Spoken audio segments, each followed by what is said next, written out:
Bonjour à toutes et à tous et bienvenue sur Mosaïque. Ils viennent chez vous pour vous vendre des produits écologiques. Vous leur avez peut-être déjà ouvert votre porte et découvert trop tard qu'il s'agissait d'une arnaque. Jean-Paul Brard, bonjour à vous. Bonjour. Vous êtes le directeur de BH Électricité sur Sarreguemines. Oui. Et avec vous, on va essayer d'éclairer nos téléspectateurs sur ces techniques déloyales. Et on a également Sandrine avec nous. Bonjour à toi. Salut. Alors avec toi, on va voir les trucs et astuces pour pas finir en glaçon dehors. C'est un peu l'idée, ouais. Donc on se retrouve en deuxième partie d'émission. D'ailleurs, en parlant de froid, on rejoint Guillaume Dumonteil qui se trouve au bord de la Sarre. La Sarre qui a changé d'apparence aujourd'hui. Bonjour à toi Guillaume, explique-nous tout. Bonjour Uranie, ça fait même 2 jours qu'on peut voir un peu de glace au niveau de la Sarre. Donc là, la Sarre est libre, il y a on va dire 4 cm de glace. Et au niveau du canal, figure-toi qu'on a 10 cm. Et tout à l'heure, tu auras l'occasion de discuter des conséquences que la glace peut avoir sur les bateaux en compagnie de Jean-Yves Hauss, le président du club nautique Lorraine. Merci Guillaume, on revient sur ce sujet d'ici quelques instants. Jetons d'abord un rapide coup d'œil sur l'actualité du secteur. Dommage qu'à Neunkirch, il n'y ait pas 9 églises. Quand on ouvre la porte de l'unique lieu de prière, on découvre un vaste chantier de remise en état. Les investissements s'élèvent à 60 000 €. Une dépense que le conseil de fabrique assume pleinement. En attendant, c'est en l'église de Folperswiller que se rassemblent patiemment les fidèles. 20e anniversaire du festival Miredeplatt. Une année sous le signe de la jeunesse et de la transmission de la langue. Les festivités culturelles vont durer 1 mois. Au cœur de cet anniversaire, on va trouver les jeunes, qu'ils soient acteurs ou spectateurs des différentes manifestations. Début de l'opération le 20 mars. Les oiseaux caillent au parc municipal de Sarreguemines. Les canards font les insensibles sur la glace et les perruches évoluent en haut de la volière pour éviter les courants d'air. Aux petits soins, les agents municipaux donnent du pain trempé dans de l'eau chaude aux poules. Ils apportent de copieuses rations de granulés, de la luzerne et paillent généreusement la litière des animaux. Les vestiboutiques de la Croix-Rouge deviennent hebdomadaires. Chaque samedi à partir d'avril, vous trouverez à des prix modiques des articles très variés, neufs et d'occasion. Votre achat va déclencher une bonne action puisque l'argent récolté par la vente sera reversé aux personnes dans le besoin.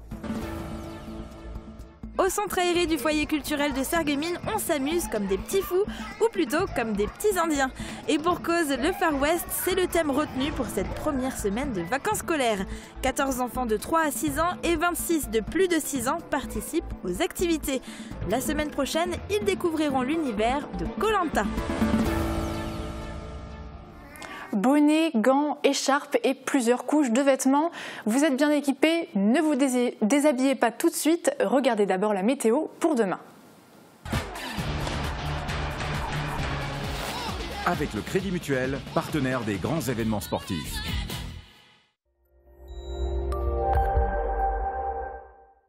Pour demain, le changement de temps se confirme avec l'arrivée du mois de mars puisque la journée se déroule sous un ciel généralement encombré par les nuages. De petites chutes de neige éparses peuvent même éventuellement tomber le matin. Le mercure repasse légèrement dans le positif l'après-midi, se hissant entre 0 et 1 degré, voire 2 degrés. Pour autant, l'association de froid reste marquée sous l'influence d'un vent glacial soufflant encore jusqu'à 45 à 55 km/h en rafale. Demain, nous sommes le jeudi 1er mars, nous fêtons les Aubins. Le soleil nous accompagnera de 7h12 à 18h15. Je vous retrouve dans un instant pour la suite de l'émission.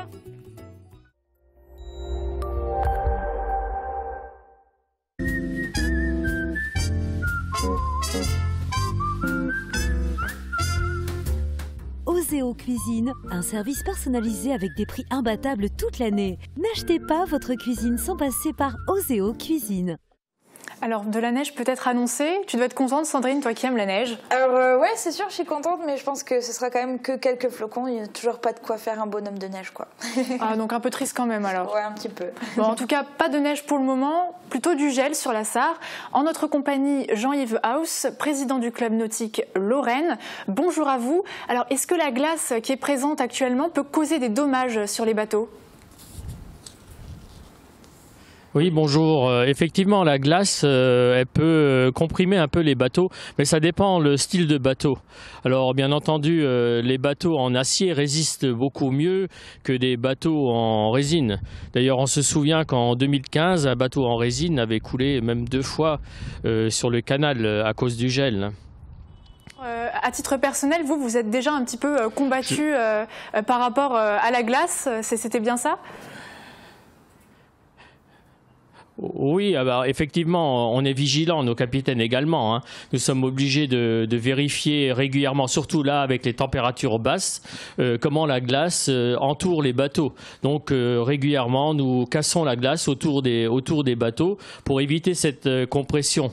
Mais le danger vient surtout au dégel. Au dégel, il faut faire attention dans les bateaux parce que comme malgré que les bateaux sont hivernés, c'est-à-dire que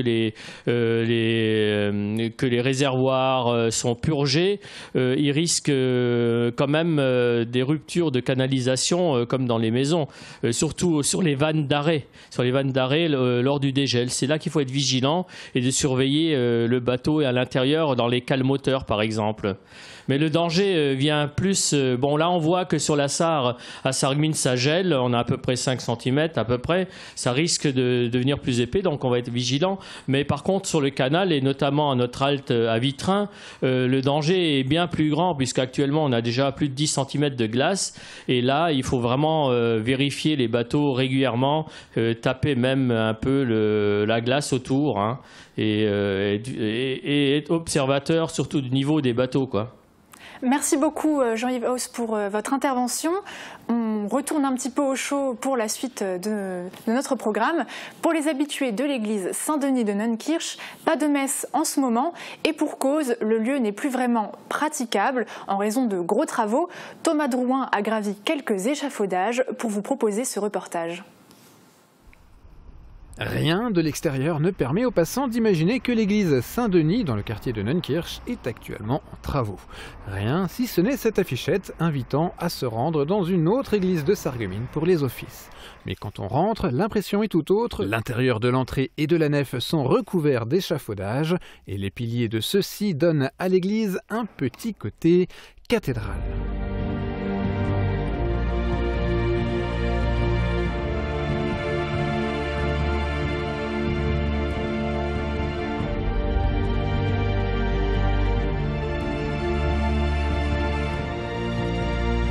Un chantier qui concerne donc la réfection de l'ensemble de l'église. C'est en travaux depuis le 10 janvier et théoriquement donc ça devrait se terminer mi-mars. Et ils ont été financés entièrement par le conseil de fabrique à qui il revient d'entretenir l'église. Cela n'est pas rien pour eux car le coût des travaux se monte tout de même à 60 000 €. C'est un investissement lourd mais bien reçu des paroissiens. Quand je leur ai annoncé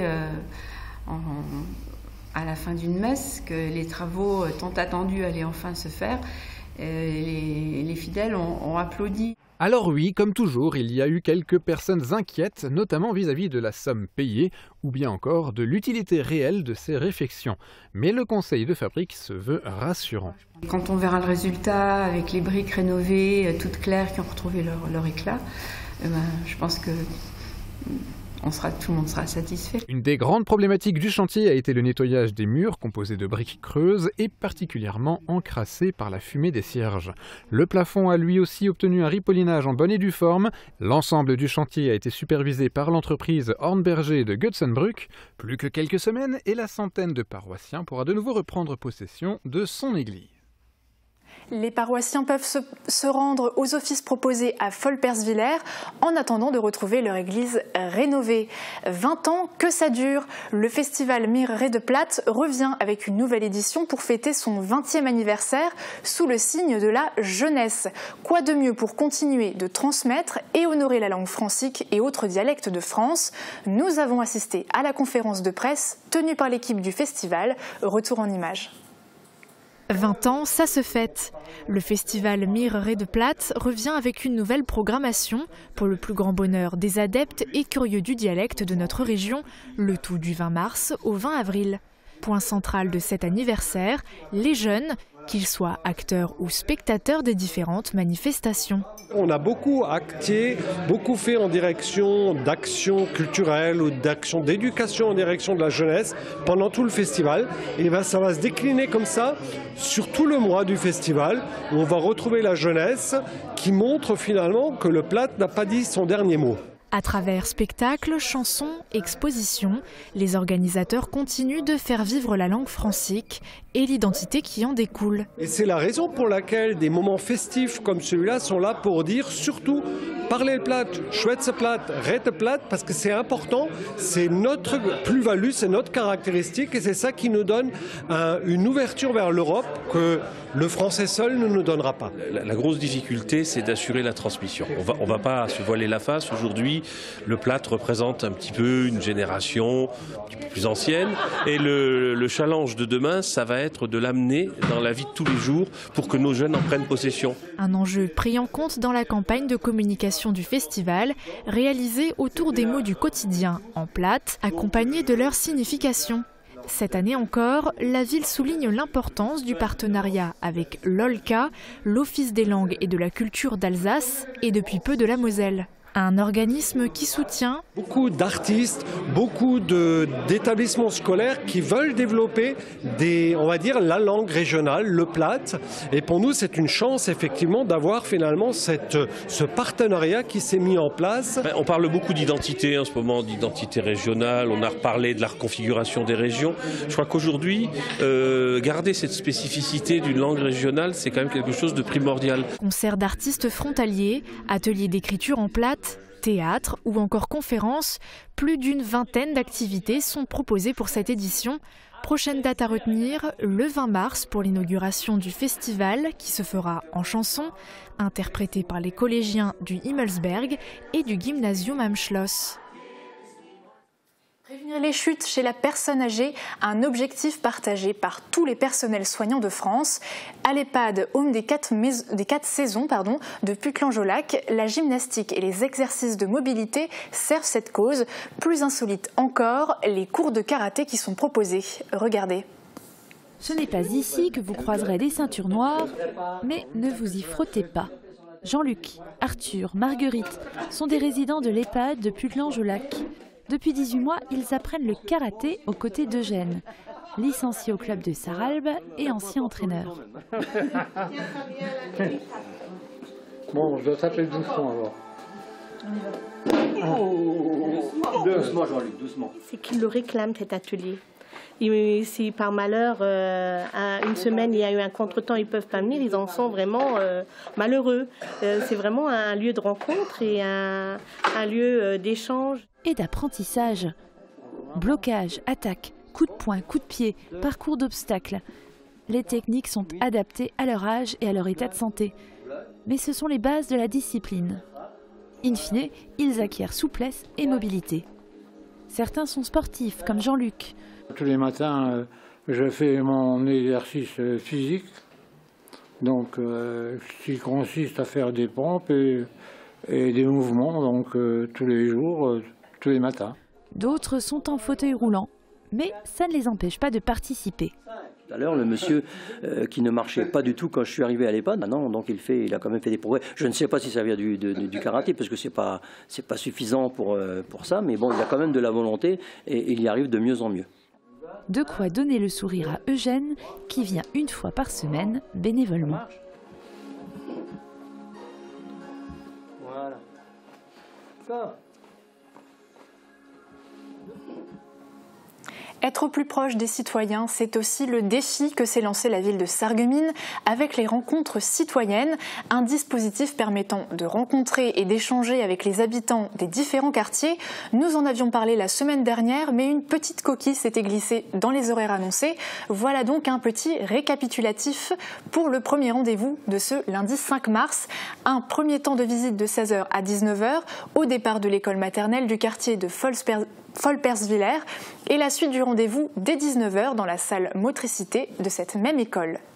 Pour la suite de notre émission, j'en frissonne d'avance, Sandrine. On va reparler du froid avec la question du jour. Oui. Et on va espérer que les commentaires de nos internautes nous réchauffent un peu. Comment déceler les arnaqueurs qui proposent des panneaux solaires et autres dispositifs écologiques? Notre invité Jean-Paul Brard va nous alerter sur ces techniques déloyales. À tout de suite.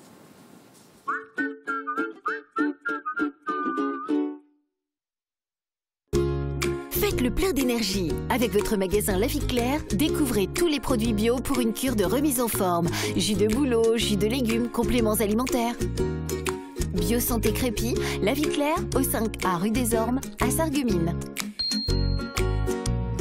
La Vie Claire. Les cloches du hameau chantent dans nos campagnes. Et ça qui se chante bien, hein? C'est de la bombe, bébé.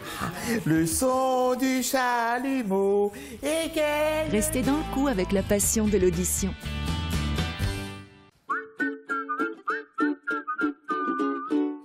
C'est le moment de s'emmitoufler pour regarder la question du jour. Le froid est maintenant bien installé et il ne nous reste plus qu'une solution, s'équiper. Quelles sont vos astuces ou vos remèdes de grand-mère pour vaincre le froid? Dites-le nous dans les commentaires. Alors Sandrine, nos internautes t'ont donné quelques petites astuces? Ouais, alors bon, pour la majorité de nos internautes, c'est très simple. Leur astuce, c'est de ne pas sortir du tout et de rester bien au chaud. Donc jusque-là, pas très compliqué.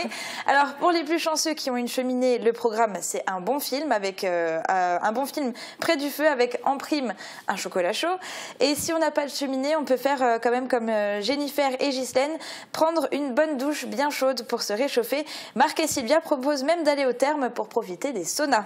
Alors, sinon, il nous reste la solution de la bouillotte, du plaid ou de la soupe bien chaude, utilisée par la grande majorité quand même de nos internautes. Mais ma solution préférée, ça reste celle proposée par René, coucher sur le canapé avec ses animaux de compagnie et sa chérie, et ça, je trouve que c'est le top. C'est vrai, il y a plein de bonnes idées en tout cas pour le début, mais alors est-ce qu'il y a des internautes un peu plus courageux qui ont quand même osé sortir? Oui, il y en a, mais seulement un tiers des personnes qui ont répondu. Et ils conseillent de bien se protéger les extrémités, les mains, mettre des gants, les pieds bien au chaud dans des chaussures très chaudes et plusieurs couches de vêtements pour protéger le reste. Et sinon, Myriam et Audrey ont une autre solution, c'est de bouger et de ne surtout pas rester immobile. Magali le confirme, elle nous dit: ce soir, je suis allée faire du sport et je me suis réchauffée en moins de 5 minutes. Et pour finir, Jean-Paul nous dit qu'il ne faut surtout pas oublier le slip à manches longues. Alors c'est vrai qu'il fallait y penser. C'est vrai, oui. Et sinon, si aucune de ces solutions ne vous aide à avoir moins froid, il vous reste plus qu'à écouter Audrey qui nous dit: le froid est une conception de l'esprit, il ne faut pas y penser et avancer, en espérant que ce soit assez efficace. Très philosophique aujourd'hui les commentaires. Merci beaucoup Sandrine pour ta chronique. Merci aussi à nos téléspectateurs nos internautes et peut-être aussi téléspectateurs qui se mobilisent toujours plus sur Facebook. Je me tourne maintenant vers notre invité Jean-Paul Brard. Donc, comme je l'expliquais tout à l'heure, vous êtes directeur de BH Électricité sur Sarreguemines. Alors, il y a un nouveau phénomène qui vous pousse aujourd'hui à venir sur notre plateau et à tirer la sonnette d'alarme, ce que vous appelez les éco-délinquants. Est-ce que vous pouvez nous expliquer un petit peu qu'est-ce que c'est, les éco-délinquants ? Le phénomène n'est pas tellement nouveau, on va dire le phénomène a apparu avec le boom des énergies renouvelables, les aides de l'État qui ont été octroyées à l'installation de ces aides donc au début des années 2010.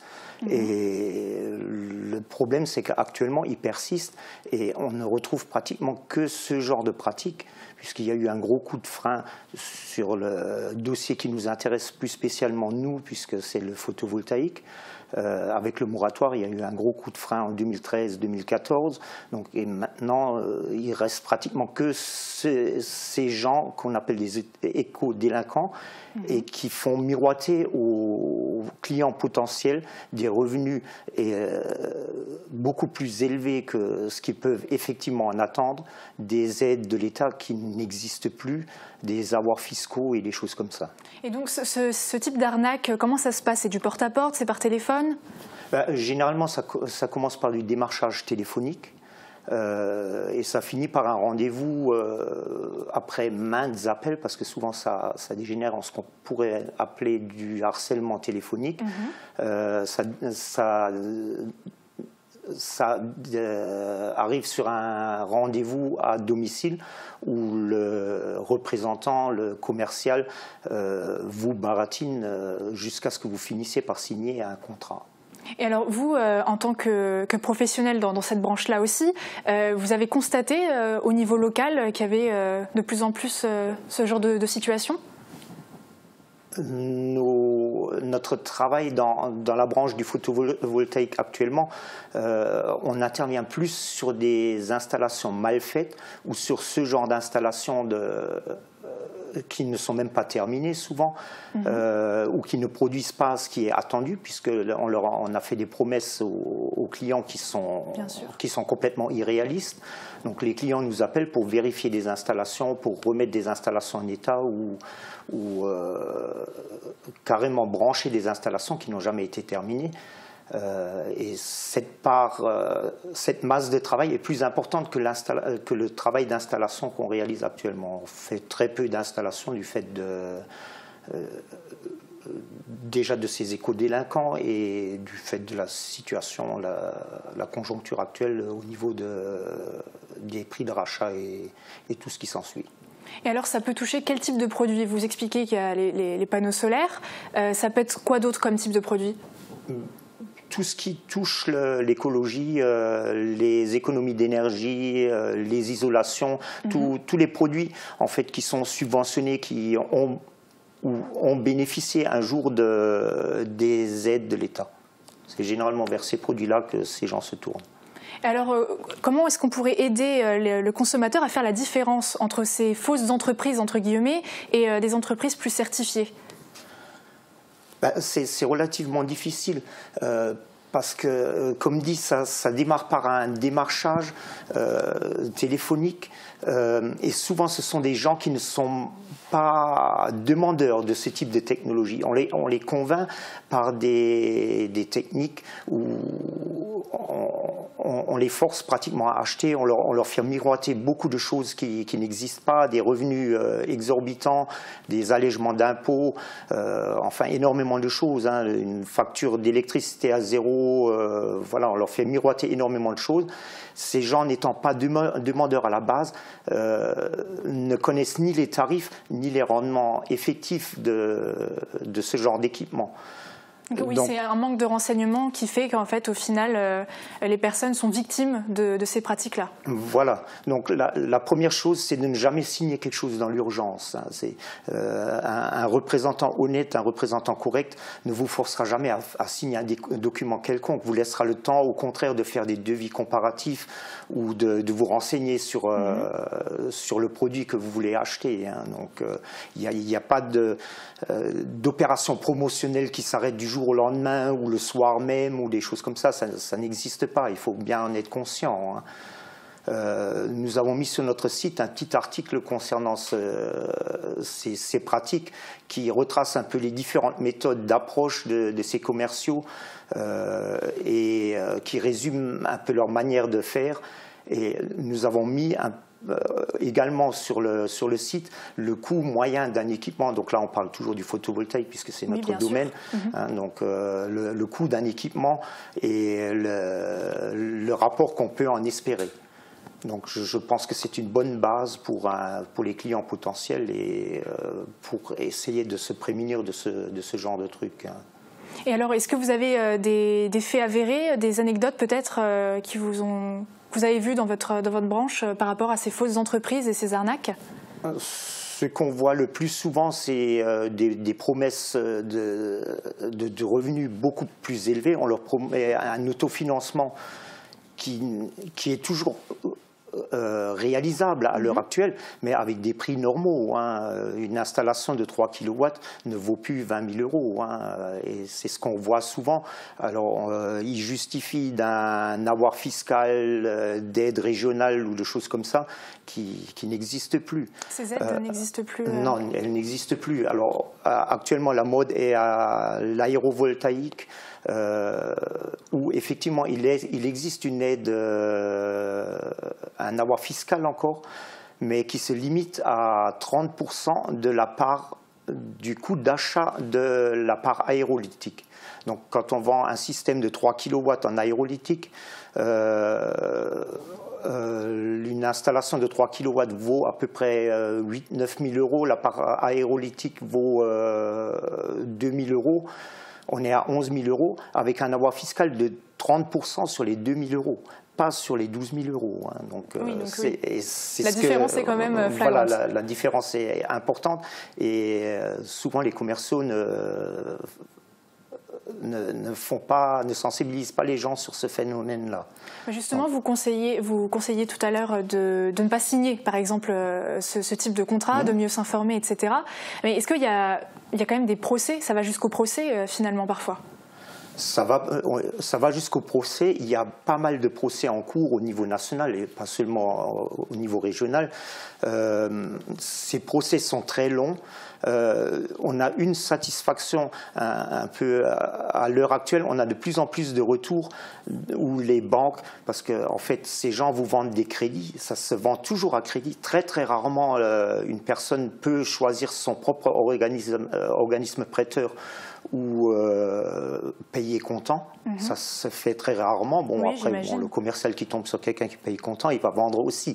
Mais voilà, c'est pas leur manière d'agir. Ils vendent en fait un crédit parce qu'ils ont une ristourne aussi sur ce crédit.